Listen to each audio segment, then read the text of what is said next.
Hello students, last video में हम लोगों ने इंडिकेटर्स के बारे में पढ़ा था। अब हम लोग पढ़ने जा रहे हैं सॉल्ट्स के बारे में। तो सॉल्ट्स क्या होते हैं, देखिए।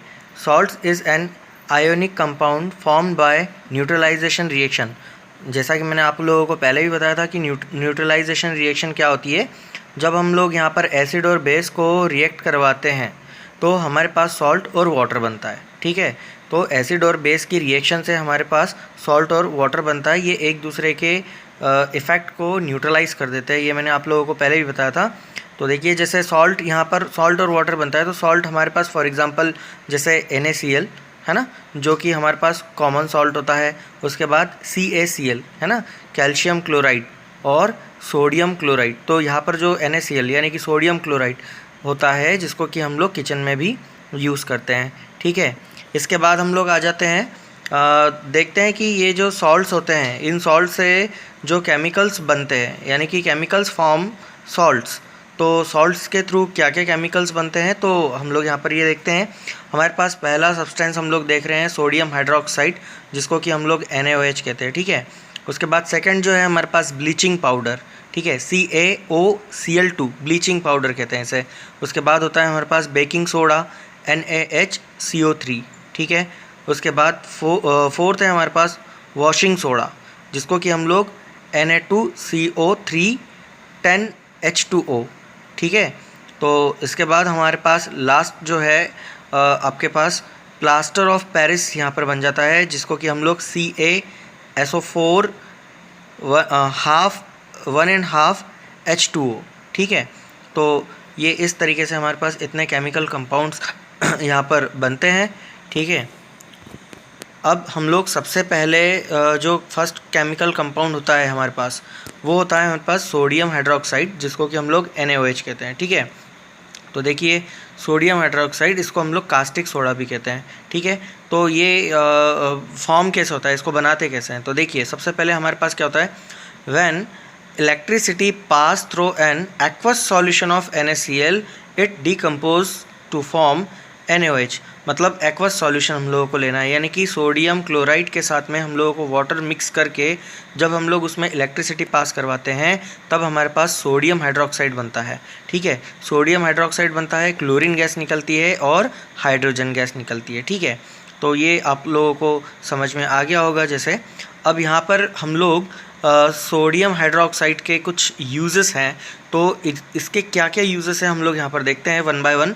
तो देखिए, it use to make soaps and detergent, यानी कि सोप्स एंड डिटर्जेंट, यानी कि आप लोग बहुत अच्छे से जानते हैं ना, सोप जो हम लोग जो जिससे क्लॉथ्स को क्लीन करते हैं, वो सोप और डिटर्जेंट बनाने में इनका यूज़ होता है।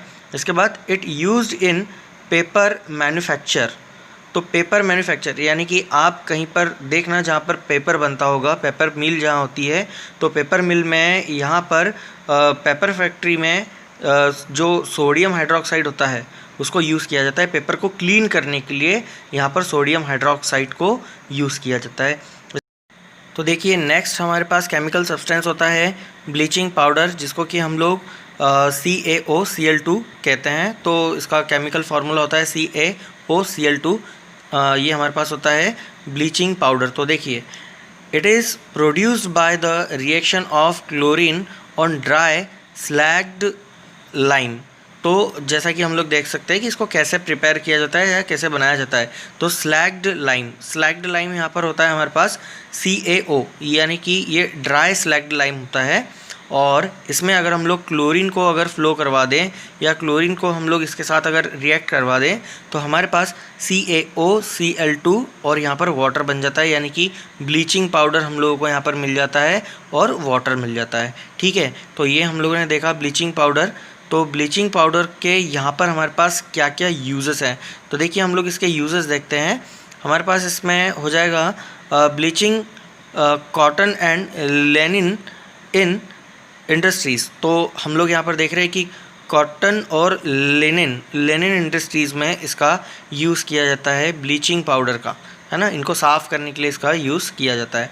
उसके बाद ब्लीचिंग पाउडर जो ब्लीचिंग जो होता है, वो हमारे पास wood pulp in paper factories. तो bleaching wood pulp in paper factories, मतलब कि जहाँ पर पेपर फैक्ट्रीज़ होती है है ना, जहाँ पर वो वुड पल्प जो होता है, जैसे हम लोग सभी लोग जानते हैं कि जो पेपर होता है वो मतलब लकड़ी से बनाया जाता है। जो लकड़ी को पहले बारीक पीस लिया जाता है और पीस लेने के बाद जो वुड का जो पल्प यहाँ पर तैयार होता है उसको ब्लीच करने के लिए, उसको साफ़ करने के लिए हम लोग यहाँ पर जो है ये ब्लीचिंग पाउडर का यूज़ करते हैं। इसके बाद हमारे पास थर्ड है oxidising agent in chemical industries. तो केमिकल इंडस्ट्रीज़ में एज अ ऑक्सीडाइजिंग एजेंट के तौर पर हम लोग इसका यूज़ करते हैं। और लास्ट है हमारे पास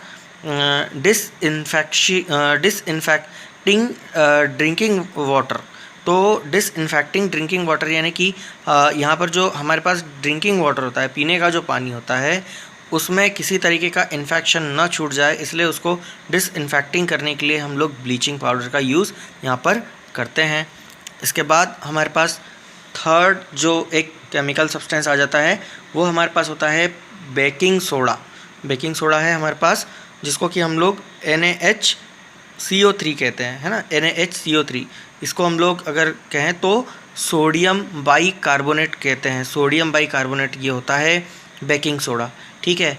तो ये हम लोगों को मिलता कैसे है, तो देखिए हम लोग यहाँ पर देखते हैं हमारे पास सोडियम क्लोराइड यानी कि NaCl प्लस हम लोग उसमें वाटर ऐड करते हैं, कार्बन डाइऑक्साइड को फ्लो करवाते हैं और NH4 यानी कि अमोनिया जो है हम लोग यहाँ पर उसके साथ फ्लो करवाते हैं या उसको मिक्स करते हैं। तो ये चारों चीज़ों को मिक्स करने पर, इन चारों चीज़ों की रिएक्शन से हमारे पास मिल जाता है NH4Cl यानी कि ammonium chloride.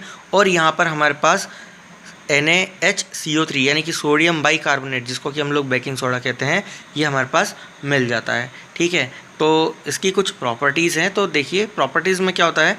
It is mild non corrosive base.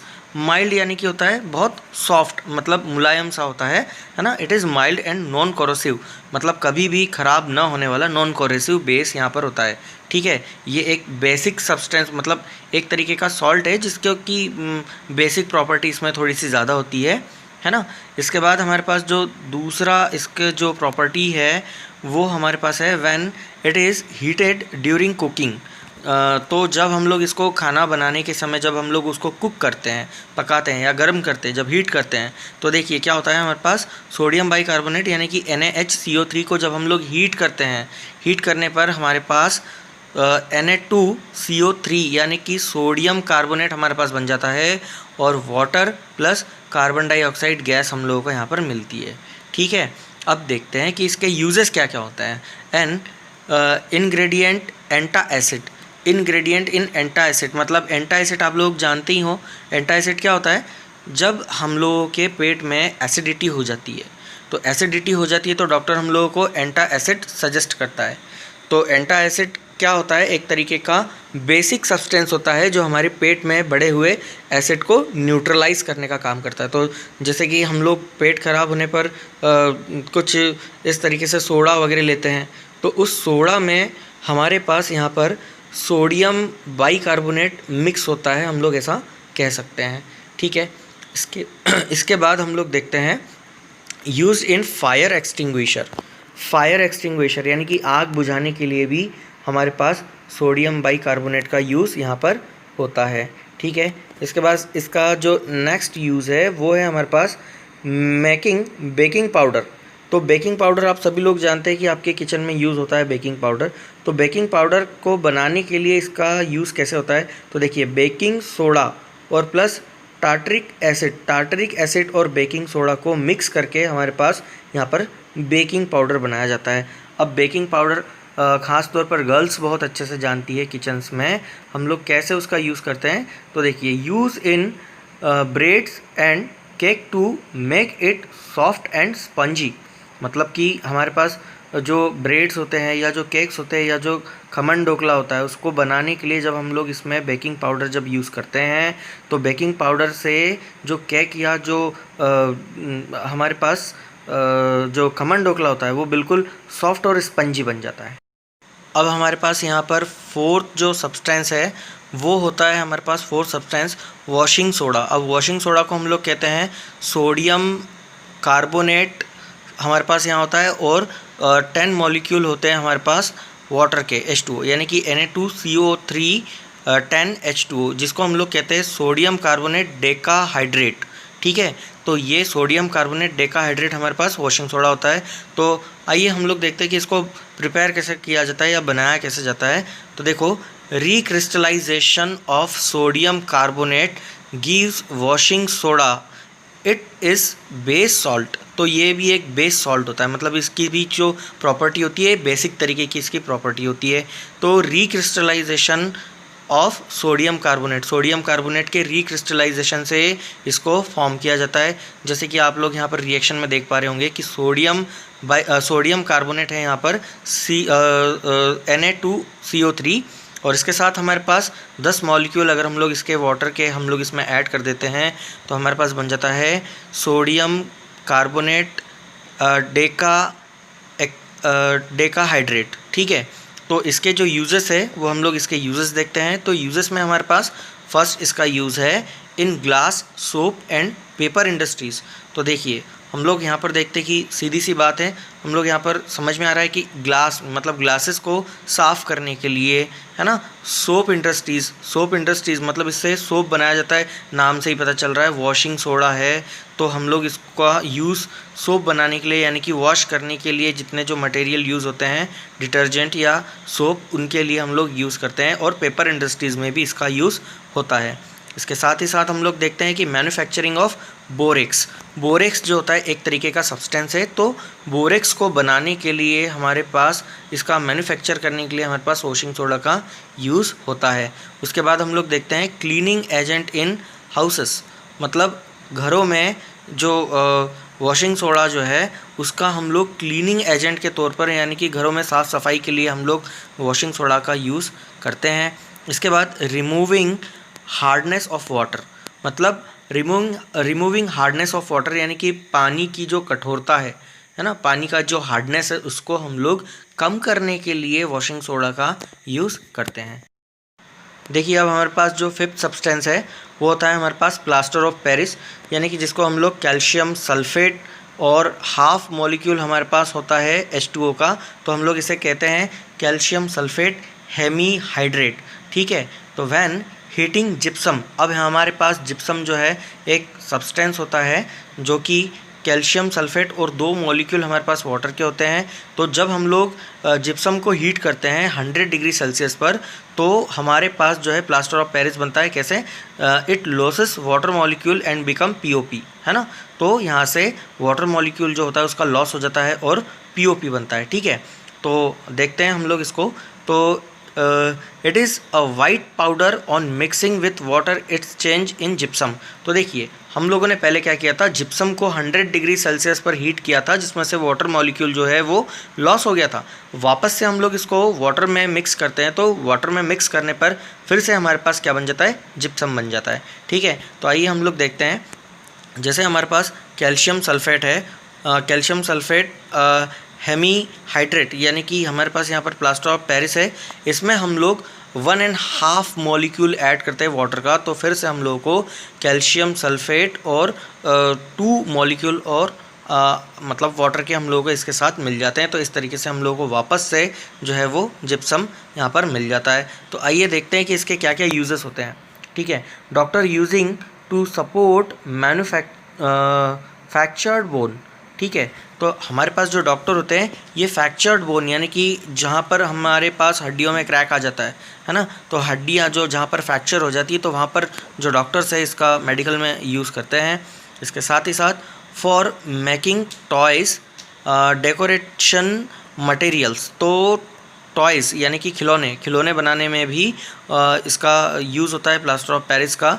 और इसके साथ ही साथ डेकोरेशन मटेरियल यानी कि जो साज सज्जा के जो हमारे पास जो वस्तुएं होती है उनको भी बनाने में इसका यूज़ किया जाता है।